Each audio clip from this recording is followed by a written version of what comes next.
President Obama, happy Juneteenth. It is good to see you. Happy Juneteenth to you. Thank you. I remember being in school, and they had all the presidents, and they had every president up there, and you would look at that list, and you would say, I want to be president, but I don't think you could believe it. Right. Now, when they look at that, your face is up there. Right. And a lot of people will look and say, it signifies, since you've been elected president, that we've moved on from the issue of race. What do you say to that? Well, I think that's never been the case, that by virtue of my election, somehow we entered into a post-racial world. It wasn't something I believed at the time, and I certainly don't believe it now. The fact is that a lot of barriers still exist for a whole lot of folks. Yeah. When you look at that list of presidents, we still haven't seen a woman. And the notion that women somehow are not qualified to, the fact is, at least in my household, the women are smarter, more insightful, more caring, better looking, more talented, funnier. We live in the same household. That's my point. So something's happening in our society that prevents them from ascending to the highest office in the land. The same is true for African Americans. The same is true for Latinos and the first Americans, the Native Americans.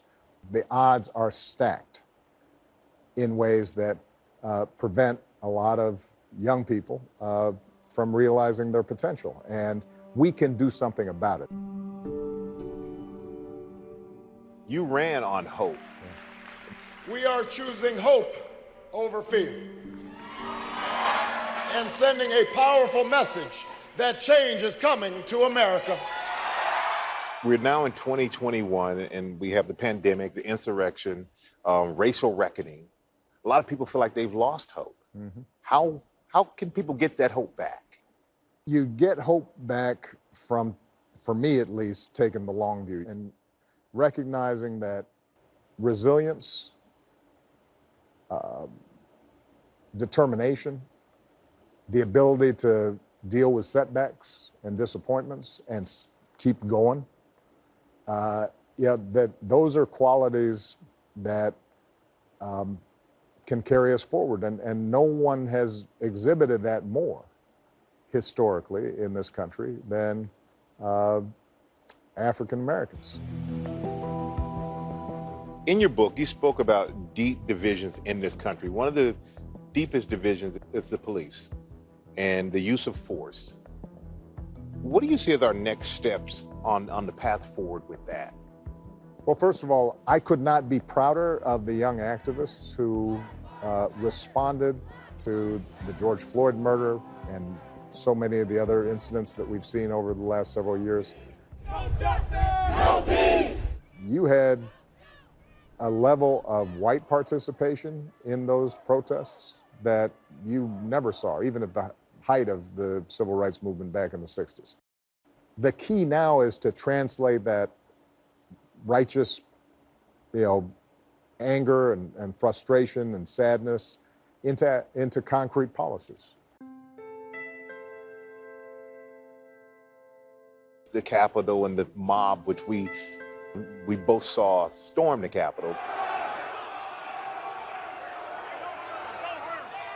It just showed a level of distrust between people in the government. Right. Is there a way back from that? I think there's a way back from it. We've got to do a better job of reducing the influence of those who try to inflame division and traffic and conspiracy theories for their own benefit. Is it a threat to democracy? You see it as a threat Absolutely to it democracy? is. If we can't agree on basic facts, then it's very hard for us to negotiate and compromise in a way that is constructive. There's so many people out there who idea the American dream, they can't visualize, they can't see it anymore. So what is it going to take for people to be able to realize and envision the American dream again? Well, look, historically, the American dream has been a reality for some and a myth for others. We're in a community, Anacostia, in Washington, D.C., that's representative of a lot of communities around the country where the kids who grow up here may formally be free, but structurally because of poverty, because of schools that aren't working, because of substandard housing. It requires so much more effort for them to live out that American dream. During D.C.'s hot and humid summer nights, the Goodman League draws hoop stars and spectators to the district's southeast corner of Anacostia in Berry Farms. I wanted to meet some of the area's promising students and athletes. You know what? Let's go hang out in the gym. Well, I got a friend of mine I want y'all to meet. This guy here, I think he thinks he can play some ball. Come check him out. What's going on, people?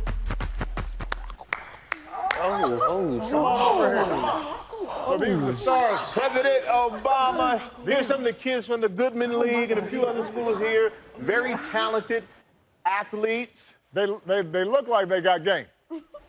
How's it going, everybody? Good. But you're a basketball player. Oh, I got a little game.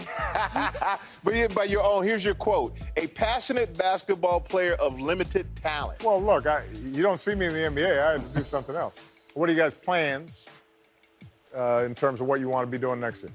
I'm actually signed to Wagner College, so I'll be going up there July 5th, actually next month. Congratulations. To play basketball. Thank you. And study nursing. How about you? I don't know where I want to go yet. I do know I want to study law. I'm a lawyer. I know a little bit about that. The president here, who said you were a lackadaisical student and an incessant, dedicated partier.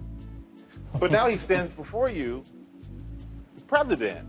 Look, I was like a lot of teenagers. I made mistakes. But the reason I tell young people that is because I want them to have a sense that even if you make some mistakes, you still have so much time to reorient yourself and to go down a path that can lead to success. All of us have had the experience on whether it's a football team or a basketball team, and you start feeling like it's all part of something bigger than just you.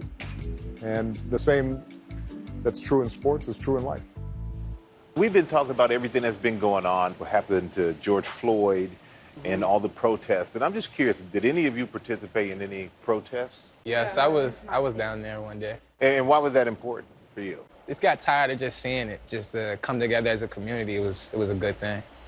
But they didn't come out here holding basketballs, just a whole basketball. I think you got to show us a little something, something. Well, let's see what you got.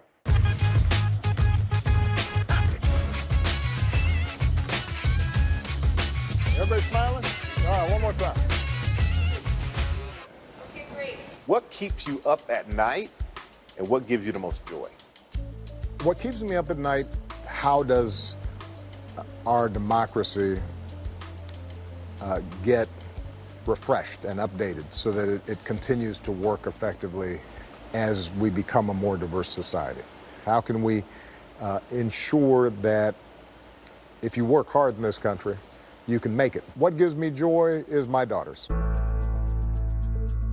Because when I see the two of them and the grace and kindness and sense of responsibility they have to each other and to the wider world, of all the things I have accomplished in my life, my partnership with Michelle resulting in them, that makes everything worth it. Our thanks to Michael. A Promised Land, Volume 1 of Barack Obama's presidential memoir is in bookstores now. Hi, everyone. George Stephanopoulos here. Thanks for checking out the ABC News YouTube channel. If you'd like to get more videos, show highlights, and watch live event coverage, click on the right over here to subscribe to our channel. And don't forget to download the ABC News app for breaking news alerts. Thanks for watching.